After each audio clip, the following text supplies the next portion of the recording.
Welcome to Advocacy Talks, a podcast from the advocacy team at Vision Ireland. Here's what's coming up on this episode. In 2023, I went up to the Mater Hospital to get my genes tested to find out what condition I had. And early last year, I got the phone call to tell me about the possibility of this treatment. And honestly, that was the most bizarre phone call to ever receive. And now, here's Madeline McNamara. Hello everybody, Madeline here, and thank you so much for joining me on Vision Ireland's Advocacy Talks. In our last episode, I spoke to Stuart Lawler and we discussed everything to do with Braille, as this year is the 200th anniversary of the invention of Braille. Well, today I'm going to be having a completely different conversation, and I'm delighted to be joined by Stuart Haxell, who is the first person in Ireland to receive treatment, the groundbreaking ocular gene therapy Luxturna, which has restored some of his vision. So we're really delighted to have you today, Stuart, and thank you so much for joining us.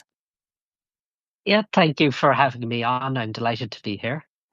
Oh, you're very, very welcome. And I wondered whether, I know you've sort of come into the limelight in the last month or so, but it would be great if you could just tell us a little bit about yourself. Well, yeah, and I live up here in Sligo, up in the northwest, so far away from Dublin. But I've lived here all my life, and I've done a lot of different things over the years. I've been visually impaired pretty much all my life, and my sight has gotten worse and worse. But I've learned to adapt through different technologies and everything, etc. I've gone through college. I played blind tennis. I've done a load of different sports. So I have a very, very busy life. Very, very varied. And this just really came as a complete bombshell in the middle of it all. So this whole thing. Absolutely. No, from what I was reading in the press of the coverage of it, it did seem like it came kind of out of nowhere for you. But as you say, an amazing opportunity and outcome that you've had. So as you were saying there, you were born with a genetic condition. So what's that called, Stuart? The condition that I have is something called Leber's amaurosa. Before I went through with the genetic treatment, I actually didn't know what my actual diagnosis was. Over the years, I had been given so many different ones. And just the real reason why we went and got the genetic testing done was to really settle down and find out once and for all what I had. So this treatment that I received really was nowhere on our radar at all. Yeah, no, it's interesting because I can understand that, just wanting to know what the condition is that you have. As you say, you weren't expecting it to make any difference, but it just can be so important to have that knowledge, I think, can't it? I agree, absolutely. And before this, I had not really given any thought to my sight or trying to figure out a way of getting a cure or anything. And honestly, this just highlights for me the importance of keep checking and keep pushing to find out and keep on top of developments with sight loss and cures for treatments, etc. Yeah, no, absolutely, because it is about, as you say, being aware of what's going on and knowing what's happening, and that can be quite a challenge, I think, for people sometimes to be able to find the information and to know where to go to get it. And how did you come across? How did it happen that you found out about this treatment? It was honestly the complete by chance that I came across the Target 5000 program, where I got the genetic treatment. It was in 2020, the dreaded year of COVID, early March, where I randomly ran into someone on the street and they told me, "Oh, have you ever heard of Fighting Blindness, the organization that runs the Target 5000 program?" And they said that there was a meeting in a hotel here in Sligo, and I went up there and met with a representative of Fighting Blindness and a small other group that was gathered, and they mentioned the Target 5000 program. Fast forward a few years later, in 2023, I went up to the Mater Hospital to get my genes tested to find out what condition I had. And early last year, I got the phone call to tell me about the possibility of this treatment. And honestly, that was the most bizarre phone call to ever receive. It's really a phone call that you'd never in a million years expect to get. I can imagine. I mean, as you say, you were just wanting to get a diagnosis, and then now suddenly, the possibility of treatment. And just to go back a bit, just to sort of let our listeners know, the Target 5000 program that Fighting Blindness are running, from what I understand, that's a program to try and kind of have a database of all genetic retinal sight loss diseases. I don't know the terminology, probably muddling up the terminology there, but in order to have a database so that researchers know what type of retinal genetic conditions there are in Ireland, and then, as you say, that was then used to discover that you were eligible for this treatment. Would that be correct? That is correct, and my condition is so rare that it was like there might be 5 or 6, maybe as many as 10 people possibly in Ireland who have my particular condition that will be compatible with this treatment that I received. So it was like winning the lotto in a way. Absolutely. Oh, Yeah. that's phenomenal. I mean, from what I understand, I think it's maybe 3 children have gone from Ireland abroad to receive this treatment, say, I think in London and in France, I think. So the fact that now this treatment is available in Ireland is just so amazing, to open that up to people to be able to access it here. It really is. I absolutely agree with you. It's amazing, and I'm so delighted that I was the first one, that I can provide that hope to people that there might be a chance for a cure of some sort to sight loss. Even if it's only a small bit of an improvement, it's still better than not having it at all. Absolutely. And I think that, from what I understand, so you, at the time, that you had the surgery, you pretty much had no sight at all. Is that correct?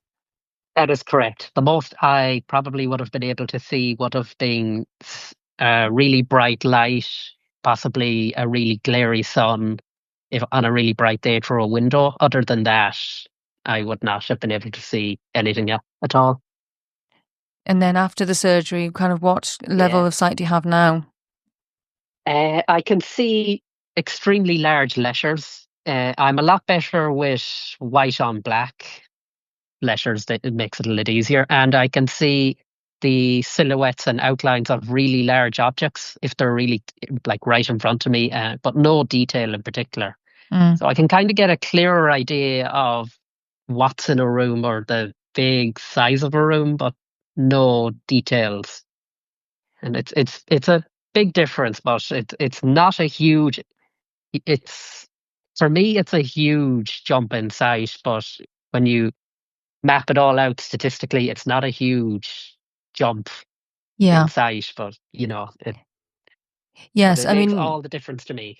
Absolutely. I mean, people, I think when it was initially, hit the headlines, it was kind of almost portrayed as if, full sight, got a sight back, as if you can see fully, which it was somewhat maybe misleading. But even though, as you say, the level of sight you have for most people would still be, awful, I guess, because it's such a limited amount of sight. But for you, going from absolutely nothing to having that level you have now, as you're saying, is just making so much difference. So I think it's absolutely phenomenal, really, to make that change in your life. As I kind of mentioned a few times, since it broke, you've been, in the media, and I think you were on the RTE news and then on the Claire Byrne show. Is that correct? You've really been. I was busy. That was a whole day of media. We did it all. We went up to Dublin and did it all on the one day, pretty much. So yeah, Claire Byrne was where we first broke it. Me and Professor Keegan went on together, and yeah, that was a very nice interview. I felt it went very well. Apart from all the unfortunate headlines about me getting my full sight back, but yeah. So you were able to kind of clarify that at that point, which is good. Yeah, I did my best to emphasize that I did not have my full sight back, but unfortunately, with the way the media took it and ran with it, unfortunately. Yeah. Yes. A bit of a shame, but I mean, obviously, so it sounds like you really enjoyed that day. So you did the Claire Byrne show, and then you were on the news at 1, was it, the same day? I think I was on the news at 5, possibly, and then like 6:30 in the evening. But Wow. I had done all the interviews and stuff like that earlier in the day. Maybe I was on at 1. I was busy doing all the media interviews and stuff to really keep up with what I was on. And yeah, you're just doing lots of recordings for different people, and presumably you ended up, you don't really know who you're doing it for at this point. There was a lot. There was a fair few phone interviews for newspapers and a fair few in-person interviews. So yeah, it was a lot of different media groups and no, people amazing. who wanted to interview me. And how did you find that? I mean, it sounds like you enjoyed that day. Did you? I did enjoy it. I did find it quite overwhelming at points because it's something I would have never have experienced. I've often done radio interviews for different things, like with sport, and sometimes I was an ambassador for Fighting Blindness's retina conferences. I did maybe 1 or 2 radio interviews, but nothing to that extent. But I feel like as the day went on, I got more and more into the flow of the interviews, and so yeah, I feel like it went very smoothly. Well, that's fantastic. I mean, certainly what I've heard, you were amazing. So I don't think you have any worries there. But as you say, you were kind of almost. The word is not the correct word, but unwilling is not the word I'm wanting. But you kind of came into this limelight as a result of something that you weren't looking for, and then suddenly you're the kind of ambassador for it. So I think it is challenging, I think, to be put in that position. It's definitely something I never expected to be in the limelight for, to be honest. Like when they asked me would I be willing to do some of the media stuff, I did consider it a few whether to do it or not to do it, but I don't think there was any real consideration that I wouldn't have done it. Just I felt like it was necessary to let people know about the treatment and that there was these things going on with medical research, and that there would be a chance possibly in the future for other people to go through a similar process to me for their own eye conditions. Well, fair play to you, because it is a big undertaking and it is a big ask. It's a very stressful sort of thing to go on and be interviewed, for these things. So, we're very grateful certainly that you're coming on and again talking to me about it. But as you say, I think you maybe can feel that sometimes you're put in a difficult position. Luckily, the kind of personality you were able to do it. But for somebody who had never done any radio interviews or anything like that before, it might have been very different. I agree. It definitely helped that I had experience with interviews. I understood the process of how they worked, so I wasn't going into it completely blind. Sorry about the pun, but oh, we don't mind those. No. Yeah, well, so it definitely did help me going into it, that I was not going in with no idea of what to expect. Yeah, no, absolutely. So I'm glad to hear that, because it would have been a bit of a shock to the system if that was the case, that you'd never done anything like that before. So I'm just going back a bit to the actual treatment. From what I understand, you actually had the treatment back in November of last year? Yes, yeah, it was 2 separate days. They did each eye on one separate day, one on the 5th of November and one on the 12th. So yeah, that was a complete surgery. I was put under with anesthetic, and they went in and did the treatment into my left and right eyes on the 2 separate days, and I had to lie prone for 24 hours after each surgery to make sure that everything healed up correctly. And yeah, it was very involved. I'd never gone through surgery that I could remember up to that point. Mm. So unlike the radio interviews, I was going in blind to those. Oh, absolutely. I can imagine. And so were you obviously kept in hospital for the 24 hours where you had to lie still? And no, I was in a hotel nearby. Just it was more comfortable. I was able to stay with a family member, and they were able to help me. So it worked better for us to just do that. Yeah. Oh, well, that's good, but I can imagine just lying still for that length of time, it must have been quite challenging. It was difficult, but luckily I had a fair few audiobooks and podcasts and loads of other things downloaded Oh, in preparation for that, yeah. and a power bank to keep my phone charged, and I was well prepared. Oh, good, good. I'm glad to hear that. Yeah, yeah, yeah. And was it painful at all, or how was that? I didn't find it painful. I found it when the eyes started to heal, they were quite itchy. I did have to take a number of drops for about a month in each eye, and that was challenging because there were a considerable number of drops. But Mm. yeah, I never felt any pain after the surgery. I was quite drowsy after the anesthetic, but other than that, it went quite well. Oh, that's good to hear. And with the drops, is that something that you're able to do yourself, or did you have to require someone else to do that for you? Oh, no, I needed someone else to do that for me, just so they could make sure they actually went into the eye. So it was easier to just get someone else to do that. Yeah, I had a no, family member who was willing to do that. 100%. Yeah, no, I can understand that. And so from what I'm reading, they're hopeful that this treatment will be maybe, I don't know whether it's exactly the same treatment, but that it could potentially treat other conditions such as RP, which is retinitis pigmentosa. Do you know anything about that, Stuart? Or That's something that I don't really know in particular.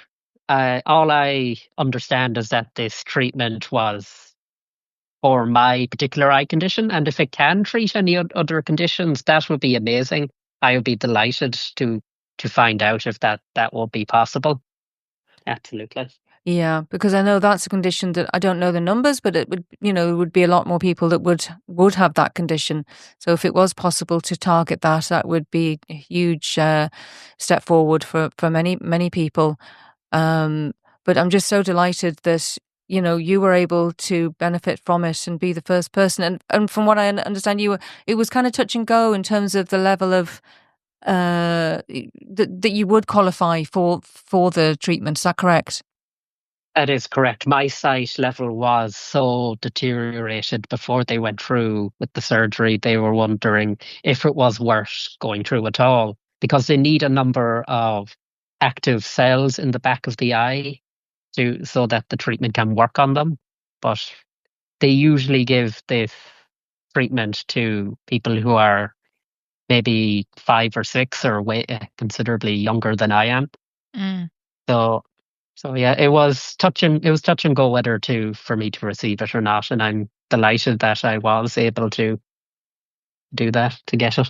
Oh, I'm delighted. I'm delighted as well. It's absolutely fantastic. And now that they have the system set up, that it'll be smoother and all of that, and with the database as well, to be able to identify patients, I think is just so important. So I think, lots of gratitude to, Fighting Blindness for, making that happen, and for their advocacy in terms of, pushing forward for the research and, making awareness of the database and trying to get people to get genetically tested is just also important, that now people who can benefit from these sort of life-changing surgeries can benefit from them, which is absolutely amazing. Agreed. I am extremely grateful to everyone in Fighting Blindness and everyone in the matter who were involved in getting this treatment approved, and who went through and did the surgery on me, and who've been involved. Everyone has been absolutely amazing. So. Well, I'm sure they appreciate that. And, I was to say, your ophthalmologist was consultant David Keegan, is that correct? Correct, yes. Yeah. So huge thanks to him and all of his team as well. Absolutely. Well, look, Stuart, anything else you'd like to add, or? Not really. Just really possibly just to say that don't ever give up on searching for a cure to your eye condition. Just keep trying. Don't ever think that it's hopeless. There always is a chance of something coming down the pipeline. People are always working on cures and maybe ways of helping. So that would be my last few words on it. Oh, well, thank you. That's really inspirational story, honestly, and we're just so delighted that you came today to tell us about it. So thank you so much, Stuart. I really do appreciate it.